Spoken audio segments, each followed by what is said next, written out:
Okay, now that you've installed LearnThruSong revision tools and created your first project, you're now ready to start syncing your speech to music.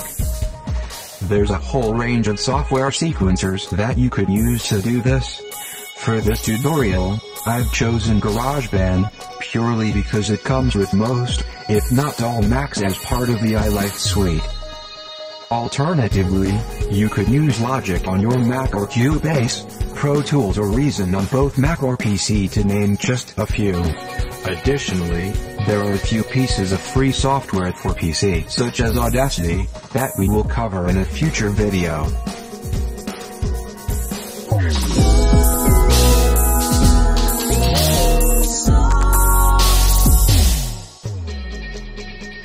Okay, to begin, let's open GarageBand.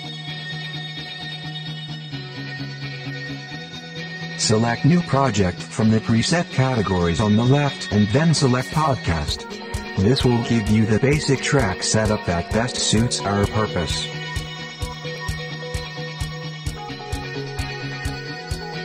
Give your project a name and select where you want to save it. I'm going to choose the same project folder within my LearnThruSong revision projects in order to keep everything organized. Tip: if you're going to use the track provided by LearnThruSong, entitled Time Lapse, you can set the tempo to 90 BPM, which will make editing your track much easier. Don't worry if you forget about this. You can change it inside your GarageBand project later. Then, click Create to open your new GarageBand recording. Now you will see that there are 4 tracks already set up along the left-hand side. First you'll see your podcast track that is used for creating chapter markers. We're going to use this feature to mark which sections of our music track correspond to the sections of our revision. Next you will see 2 audio tracks, the male voice track and the female voice track. Each of these tracks has a set of preset effects already set up to make your work easier. This is where we will place our speech recordings. Then finally, you have a track called Jingles.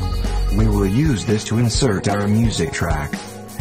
At the bottom bar of the window, on the left-hand side are 2 buttons, the plus symbol and scissors.